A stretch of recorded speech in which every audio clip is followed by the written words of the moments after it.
We are building a new foundation for our party, and we are ready to come roaring back on the Canadian political stage.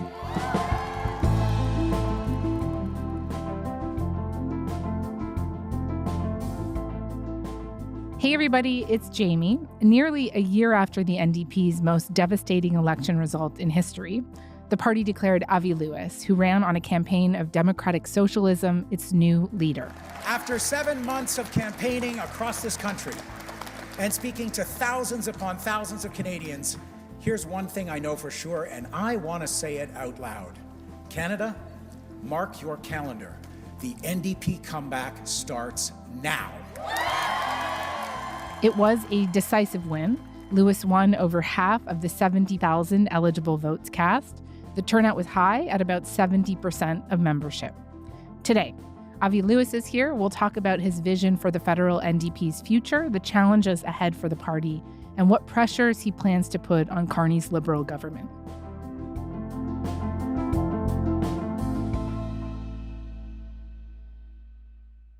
Mr. Lewis, how are you? How are you doing? Don't ever Mr. Lewis me if you don't mind.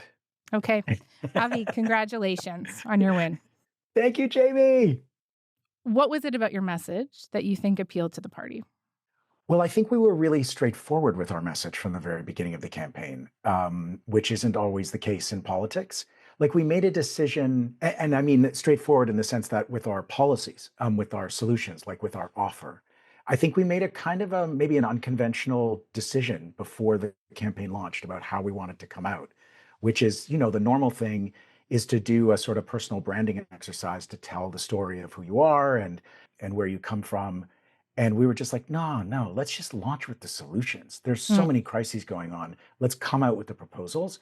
And we did. These days, every politician claims to be shocked by the costs. What they don't talk about is why.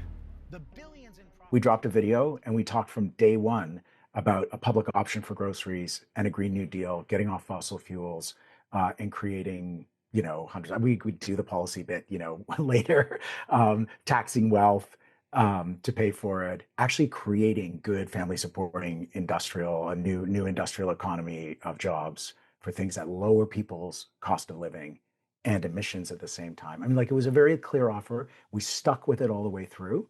Mm-hmm. And I think that really galvanized our base and brought in new people at the same time. Because in part, I think it was the ambition of our proposals seems to suit the moment of the depth of the crises that people are living through. I think it was I know it was appreciated because people came to us at these events that just were getting bigger and bigger as the momentum increased, saying, I never got involved in politics because it just didn't seem to be for me. But this thing that you're talking about, like healthcare, eyes, teeth, mental health, medicine, all part of your health, should all be part of our universal public healthcare system. Fight for the whole thing, not in a little incremental piece. And people really got excited by that. It doesn't mean we're going to win it tomorrow, but we set a horizon of the kind of world and life we're fighting for. Well, just on that point about how broad the appeal is for some of the policies that you're putting forward, I was looking at Abacus data and it did some polling on how Canadians see the NDP, and just over half of Canadians say the NDP is not relevant in Canadian politics today. David Coletto, who's the CEO of that company, in his analysis about those findings wrote, quote, "When half the country does not see a party as playing a meaningful role, it becomes very difficult to grow." And I'm just curious to hear what you make of that and what you think it is going to take for the NDP to grow again. Yeah, I mean, I think that poll accurately reflects last election and the time since, when we've been a party with no status, with half a dozen people in the House of Commons, with an interim leader who I think did a fantastic job trying to punch through. But in a world where every day brought another world-changing event, I think people feel the world is cartoonishly awful these days. And you wake up in the morning and you reach for your device and you think, should I though? Do I want to know what fresh horrors await us today? And in that kind of world that we've been living in, yeah, the NDP has not been on people's radar. So, but polls tell you where things are at in a moment or where things have been. And Hmm. I think there's been something interesting about this campaign where something is happening under the skin of Canadian politics, where we are actually seeing people really respond to these specific proposals, particularly about the cost of living emergency. And we're attracting conservatives and liberals and people who have not been involved in politics before, and people who have drifted away from the NDP for different reasons for decades, who are coming home because they sense the excitement. That's not registering on the polling level yet. It's not registering in the national conversation, where I'm still answering all these questions about the party, on life support and stuff like that, which is fine, legit, right? But I don't think that's where we're going to be in 6 months, in a year, and more. Well, let me put something that former NDP leader Tom Mulcair said to you. I know that you two are not, completely aligned on a lot of We're things, but not best here, buds, but I yeah, mean, I do respect the guy. He was a fair. federal leader of my party, and that gets respect. Okay, so here's the quote about your vision for the party. Is this actually going to be a party that can speak to a broad base of Canadian voters, or is it going to be a boutique party that caters to the wishes and desires of a very small group of people in the large city? What's your response to that? Says a guy who squeaked through on the fourth ballot to a guy who won the biggest majority in NDP leadership history in the one member, one vote era, where we raised money in 338 of 343 ridings, where we signed up tens of thousands of new members in every single province and territory. I mean, I'm sorry. I'm happy to debate with Tom Mulcair about anything. That's a bad faith critique that doesn't merit like a really serious response. We have demonstrated national scope and scale in this campaign. We have a massive mandate from the NDP base and the NDP base all around the country. The last rally we had in Montreal had 500 people there. There was comedy, stand-up comedy, not unintentional comedy. There was music. People were waving their arms back and forth and chanting. And it was the biggest NDP rally in Quebec, probably in a decade. And so we have potential to grow big in all parts of the country, and we are a boutique nothing.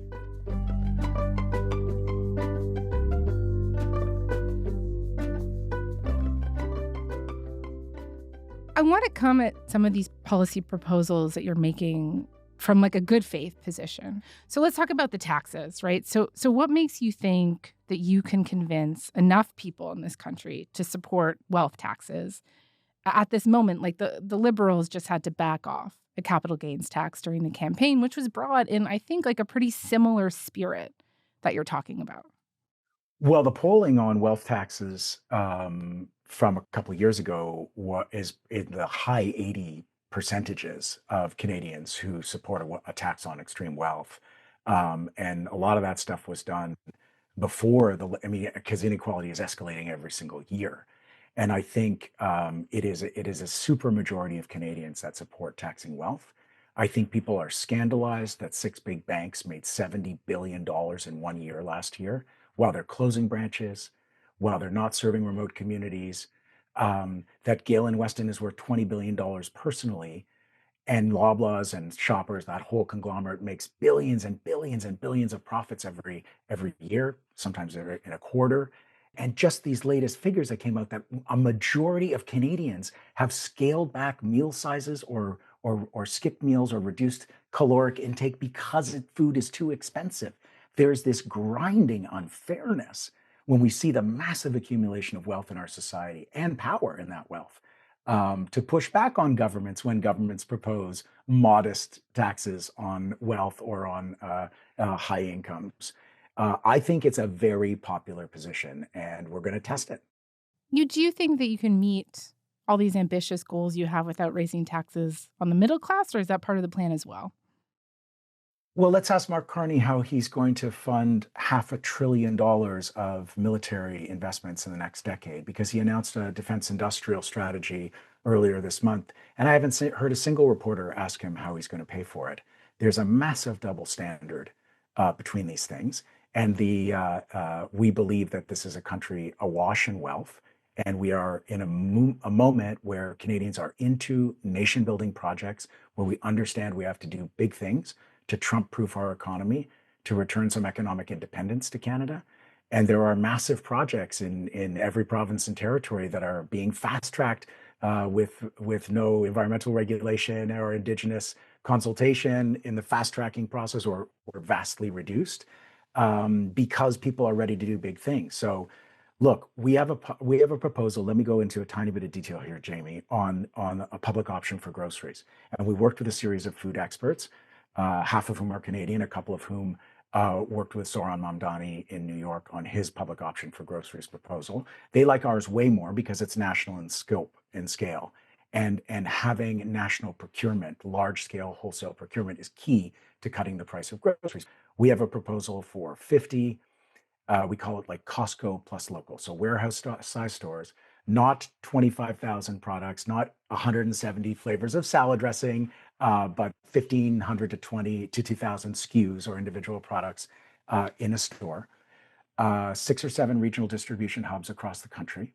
The federal government subsidizes the gross margin of the stores, which means the operation costs, the land, the buildings, the electricity, the refrigeration, and the unionized labor.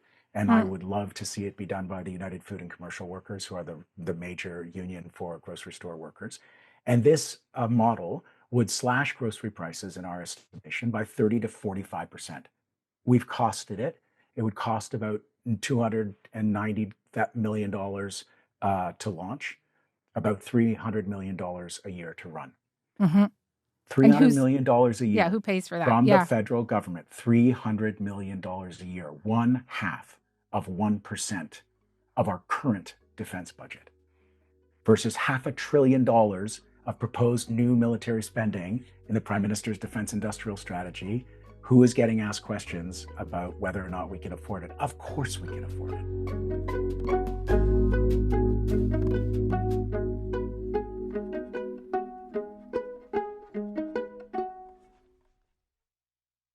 Let's do the defense budget, right? You have accused Carney of wanting to turn Canada into a, quote, militarized petrostate, a junior arms dealer on the world stage. And just, if you could put the petrostate aside for a moment, because I want to come back to it. Let's do the militarized junior arms deal. That might have been a moment of rhetorical flourish that was a little overdone now that I hear it back from you.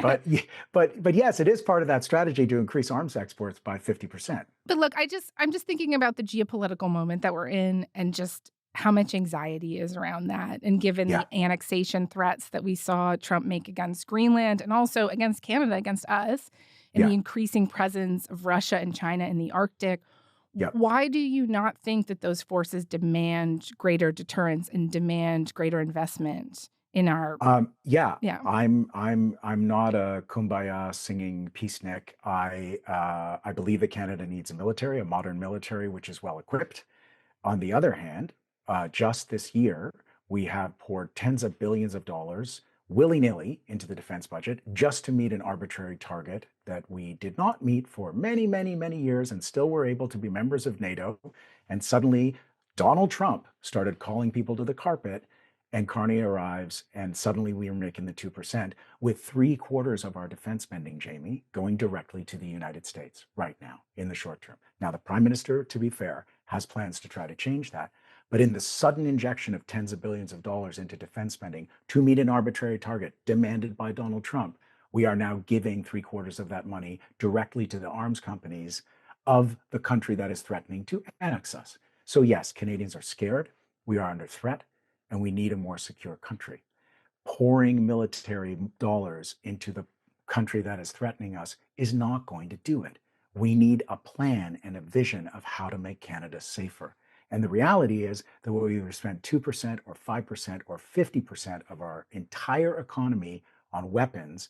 If the United States declares war on Canada, our best case scenario is a Russia-Ukraine grinding battle, which nobody wants to. And I mean, I don't think that's going to happen. But like, we have the longest undefended border on Earth. And we have to be real. We have to be serious with Canadians about where this money is going, what it's paying for, and how it makes us safer. And I don't see even a value proposition offered, just an arbitrary target and a fountain of public dollars in the immediate short term and going forward into the next decade without a clear map or a drawing or a sketch even of what it's supposed to get us that's going to make us so much safer. Mm-hmm. I mean, just what about the Arctic in particular, being able to mount some kind of deterrence up there. I think that's a stronger threat. I think Yeah. that's a stronger scenario for sure. And it's a specific place because the climate is breaking down and unraveling. The Arctic is becoming much more seaworthy for vessels. And so that is a crowded zone. And I think there's a better case for that. But that's not the exclusive focus of these truckloads of money that are being unloaded at military companies.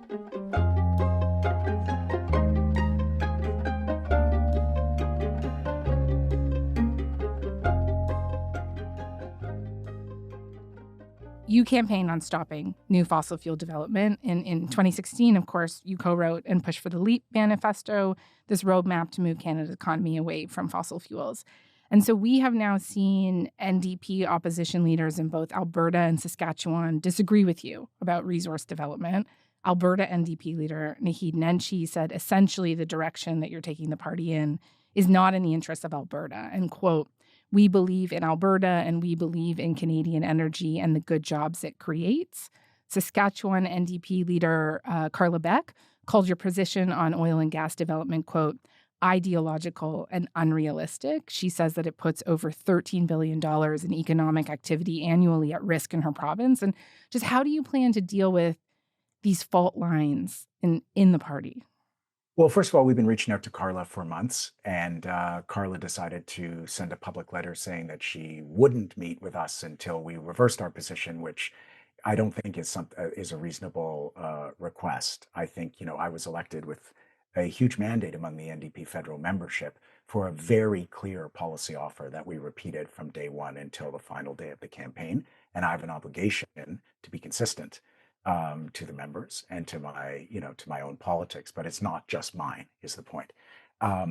It doesn't to say we must stop increasing fossil fuel production, is what we've been saying for a decade. Nobody has ever said, shut it all down tomorrow. That's just a mischaracterization, an industrial scale mischaracterization of the proposal, which is generated and pushed by the fossil fuel industry in order to kick the can down the road endlessly to stop the possibility of even starting a transition. Now, in that last decade, since we started really leaning into that idea of no further expansion, we don't have to endlessly expand fossil fuels. If you look at the chart of Canada's emissions versus all the other G7 countries and all the European countries, I mean, everybody's line has gone down, down, down, down, way below 1990 levels. And we keep going up, up, up, up. We're a climate pariah. Forget climate policy for a second. In the last decade, the oil and gas industry has figured out how to make a barrel of oil with 45% fewer workers. While they've made tens of billions of dollars, they have been throwing workers under the bus. We owe fossil fuel workers a debt of thanks for keeping the lights on in our country for more than a century. But it is not doing them any favors to deny the fact that we need to make a transition. We are being left behind in Canada. We have to prioritize taking care of those workers. And the NDP is the only party you can trust to take care of workers first, which is why I've been saying throughout this entire campaign, and now as leader, I am continuing to say, we need to create a generation of family supporting good unionized jobs that fossil fuel workers can see in their communities before we ask anyone to transition. You cannot transition into a slogan. You can't feed your family on the promise of some future job. So when we talk about power lines, not pipelines, the generational investment in a 21st century electrical grid, we're talking about tens of thousands of unionized jobs in every part of this vast land, using Canadian steel, which we can't sell to the United States, laying the spine for a renewable energy revolution, but in the meantime, building the infrastructure that will create all those good jobs. They can happen quickly, and fossil fuel workers can see alternatives and be supported to transition into those jobs. And nobody's talking about killing the jobs tomorrow. But this argument just means that we delay and delay starting the transition. In the UK this week, the government announced that every new home build has to be accompanied by a heat pump and solar panels because the price of oil is exploding again. It's going to drive another price shock, which is going to drive another inflation crisis. Go and fill up your car. Gas is way over $2 a liter. This is not a good boom and bust roller coaster that we're on, and our economy needs to get off of it. On the expansion point, like on the pro-expansion argument, I just wonder how you would respond to the argument that this is to create jobs, but also to make us less reliant on other countries in the face of all this global instability and threats to our sovereignty. And, we're seeing right now the consequences of shocks to the global oil market in the Middle East. And I've seen many people argue that Canada should expand because even with the transition to renewables, the world will still need oil for some time. And we are this reliable, democratically produced supply, better us Okay, so than a couple Russia. different, yeah, a couple of Yeah. different arguments in there. One of is a recycled Ezra Levant talking point about ethical oil from a decade ago from the Harper era, which I'm not going to dignify that with a detailed response. And the other is about energy independence, which is we export all our fossil fuels, and the export market is drying up. And there's a glut of oil supply before the Strait of Hormuz crisis. China is revolutionizing the energy economy of the planet by in a short 18 to 24 months collapsing the price of battery storage, exporting renewable energy inputs and technology to every country on earth except for the ones in North America that are doubling down on fossil fuels. And countries are moving off oil and gas as fast as they can, especially given this current war. And in Australia, they've installed so much solar that there's 3 free hours of electricity in the middle of every day. People are going home from work to do their laundry in the middle of the day. In Pakistan, in 1 year, the year before last, people installed half of the country's entire electricity needs, not the government, individual people with balcony solar panels that they bought on Alibaba and TikTok and YouTube videos to install them. Half the country's electricity needs in a single year with balcony solar. The world is changing, and Canada doesn't need to go backwards. We need to go forwards, taking care of workers first and foremost. But there is a path forward. It's a safer, more secure path. People don't go to war over the sun and sunlight. People don't bomb factories full of wind, right? Yet, And if I we want guess. energy Yeah. independence, we can use an energy system which the inputs are free forever, and there's no strait where all of the renewable energy gets clogged up. That's energy independence. That's a stable and safe, secure supply. And Canadians can breathe easier when we're not dependent on exporting this resource that the world is trying to move away from.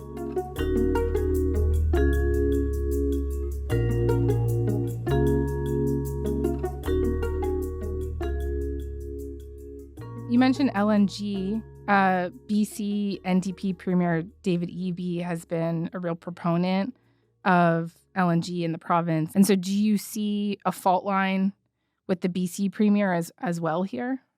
I don't see these as fault lines. I see these as part of a long tradition of democratic debate in the NDP of provinces that have very specific political contexts.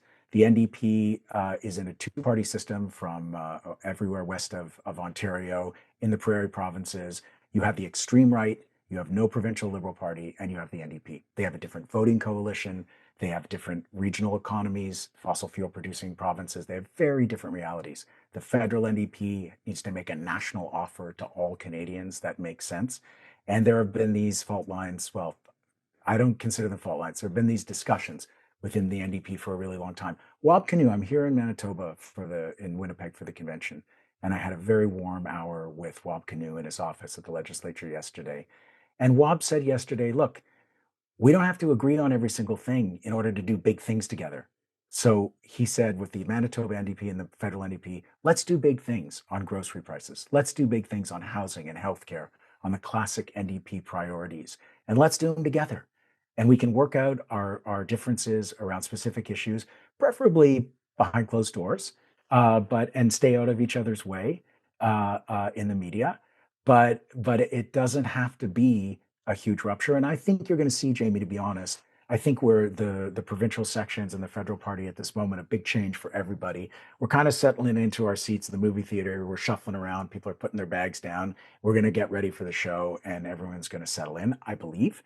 I believe these things are done through discussion, and my hand is outstretched to Carla Beck and Nahid Nenji. I have said and will say over and over again, I cannot wait for Carla Beck to be the Premier of Saskatchewan. It is so important that we bring down the Scott Moe government. And the same with Danielle Smith in Alberta. I think the two most right-wing and regressive provinces in the country. And Naheed Nenshi is going to make a fantastic NDP Premier of Alberta. And we're going to have our debates. We're a Democratic Party. It's our tradition. And I think it's healthy. I think it means our tent is growing, and democratic debate within a party is, I think, a good thing. I know that ultimately you are going to say that you want to form government in Canada, that you want to be the Prime Minister, of course. But not going to happen in the next election. well, so that's the question. Unless there's an earthquake in Canadian politics. Yeah, I think that'd be history making. We have recently seen a pretty big earthquake, so I don't know. That's true. Yeah. But what does political success look like for you, say, in a year or 18 months from now? Just, honestly. I mean, honestly, the reason I'm doing this, and I think the reason that so many people have gotten excited about this campaign and entered politics as participants rather than passive recipients in the past 6-7 months, is that we are fighting for the change we need in our lives. Life is grindingly unfair in Canada. People are working harder and harder, and it is just impossible to get by. Working hard does not earn a living in this country anymore. And until we change the fundamental conditions of our daily lives, we are not done. So the idea of winning more seats is great. We need back party status. Terrific. The idea of achieving the official opposition or holding the balance of power in a minority parliament, great. We might be able to get some things done. Just getting elected government in Canada at a federal level, which has never happened before, is not enough on its own either. We need to make the change. We're in this to make the material changes in people's lives. It is such a wealthy country. It is so irrational that we can't live dignified lives when we work our butts off. And that's what needs changing. So the goal of politics is that and nothing less. Okay. Avi Lewis, thank you very much for coming by. Thanks so much, Jamie.